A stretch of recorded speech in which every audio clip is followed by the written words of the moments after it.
ఈరోజు నూతన కృపా వాగ్దాన కార్యక్రమాన్ని వీక్షిస్తున్న దేవుని ప్రియులందరికీ ప్రేమపూర్వక శుభాలను తెలియజేస్తూ ఉన్నాను.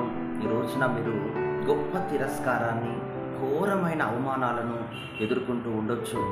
కానీ ప్రభు ఏం సెలవిస్తున్నారు అనంటే, వారి ఎదుట మీ జీవితాలను ఘనతగా మార్చి మీలో పారేటటువంటి దేవుని బ్లెస్సింగ్, దేవుని ఆశీర్వాదాన్ని చూచి వారు అలాగున ప్రేరేపించబడలాగున వారు కూడా మీ బ్లెస్సింగ్ వైపు తిరిగే విధముగా దేవుడు చేయబోతున్నారు, కార్యాలను చేస్తారట.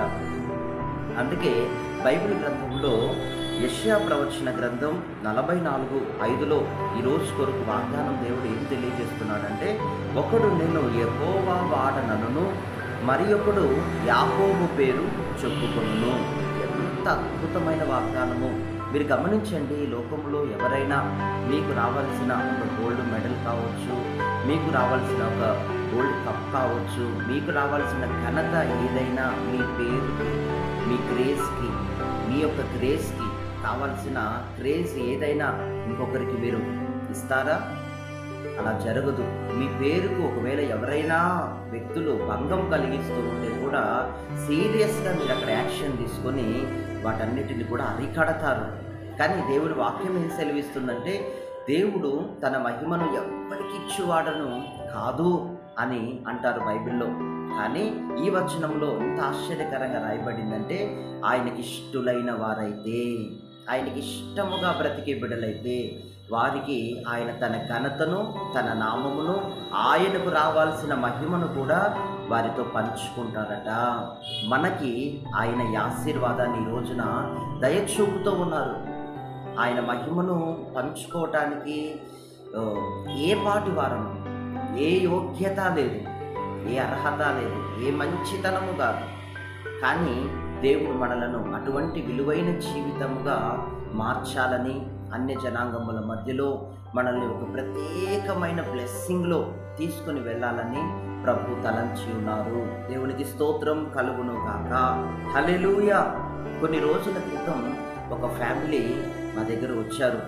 వారు పరిచర్యను బట్టి, ఇస్తున్న వాక్య మెసేజెస్లను బట్టి బలపడిన వారు, రక్షింపబడిన వారు, మన ద్వారా బాప్తిస్మమును పొంది సహవాసములు స్థిరపరచబడిన వారు.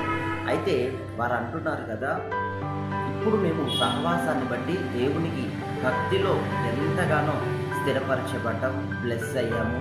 మీ ప్రేయర్స్, మీ వర్తమానాలను బట్టి దేవుడు మమ్మల్ని దీవించాడు అని చెప్తూ, అంతలోపే వారి బాబు నేను కలుసుకొని నీ పేరేంటి అని అడిగినప్పుడు వారు అంటున్నారు, ఇతనికి విజయ్ అని పేరు పెట్టారు, నా పేరు ఆ బిడ్డకి అలాగా పెట్టారు. దేవునికి స్తోత్రం కలుగునుగాక. ఆమేన్.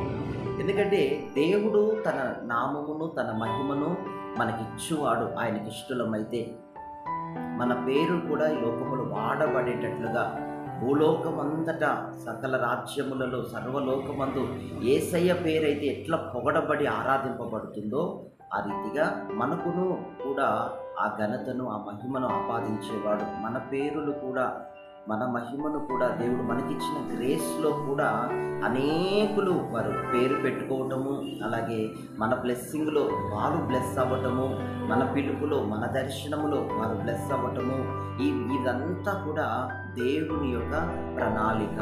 అప్పుడు నేను ఆ బిడ్డతో అన్నాను, పేరైతే పెట్టుకున్నారు మంచిది, కానీ నీవు సమాజంలో మంచి బాలుడుగా ఎదుగుతూ గుర్తింపుగా ఉండాలి, నా పేరును కాపాడాలి అని చెప్పి ఉన్నాను. దేవునికి మహిమ కలుగునుగాక. ఆమేన్. కనుక ఈ లోకంలో జీవిస్తున్న మనము దేవుని బ్లెస్సింగ్లో ఉంటున్నాం, దేవుని ఆశీర్వాదంలో మనం నడిపించబడుతున్నాం. కనుక ఆయన పేరును మనం కాపాడవలసిన వాళ్ళమై ఉన్నాం. ఆయన కొరకు దావీదుని గురించి రాయబడింది, ఆయన దేవుని యొక్క యుద్ధములన్నీ జరిగించేవాడట. దేవునికి స్తోత్రం. ఆయన యొక్క పేరుకు భంగము కలిగించే విధంగా మన క్రియలు, మన జీవితము అన్యజనముల మధ్యలో ఉండనే కూడదు. ఆ విధంగా మనము శుద్ధీకరింపబడునుగాక. దేవునికి స్తోత్రం కలుగునుగాక. ఆమేన్. మీ పేరుకి ఎవరైనా ఈరోజు ఉమ్మి వేసేటట్లుగా ప్రవర్తిస్తున్నారేమో, మీ పేరంటేనే, మీ పనులంటేనే, మీరు చేస్తున్న కార్యాలంటేనే అసహ్యించుకునే విధంగా వారు ఒకవేళ ప్రవర్తిస్తున్నారేమో, కానీ దేవుడు అంటున్నాడు, మీ పేరును నేను హెచ్చింపచేస్తాను, అభివృద్ధి చేస్తాను. ఈ లోకంలో నేను అబ్రహామును ఆశీర్వదించినట్లుగా నేను మిమ్ములను ఆశీర్వదిస్తాను. ఒక మహిమ కలిగిన చర్య దేవుడు మీలో చేయాలనుకుంటున్నాడు. ఒక మహిమ కలిగిన కార్యమును, ప్రారంభాన్ని, ఒక గొప్ప ప్రారంభాన్ని దేవుడు మీలో ఆయన ఇవ్వాలనుకుంటున్నాడు. కనుక ప్రార్థించుటలో విసుగవద్దు, ఆయనతో సహవాసమందు గడుపుటలో విసుగవద్దు. అనుదినము వర్తమానాలను వినండి, బలపడండి, దేవునికి సమీపముగా ఉండండి.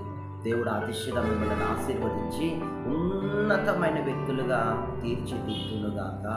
అనేకులు మీ బ్లెస్సింగ్ను చూసి మీ వైపు, దేవుని ఆశీర్వాదాల వైపు పరుగులెత్తుకొని వచ్చేటట్లుగా దేవుడు మిమ్మల్ని ఒక శక్తివంతమైన పాత్రగా ఈ లోకములో వాడుకునుగాక. God bless you. మహాపరిశుద్ధుడా, ప్రేమగల తండ్రి, ఎందరు ఉదయకాల వాగ్దాన విషయాలను విని ఉన్నారో ప్రతి ఒక్కరి జీవితాల్లో కూడా నీ మహిమ కలిగిన కార్యమును చేయమని ప్రార్థిస్తున్నాము.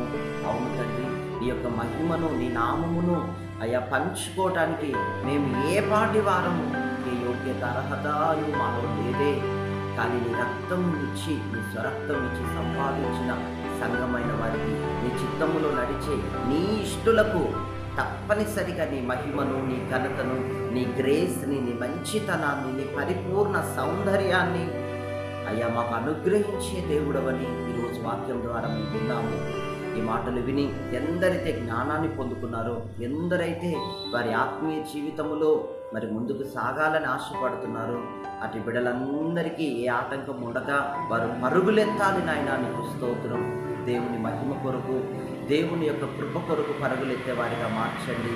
ఎవరు ఎక్కడ స్ట్రక్అప్ అయ్యారో వారిని దీవించండి, వారితో మాట్లాడండి. మారు మనసు లేని వారికి మారు మనసు ఇవ్వండి. యేసుక్రీస్తే నిజమైన రక్షకుడు అనే ఒక తలంపును వారిలో మీరు ఉంచండి.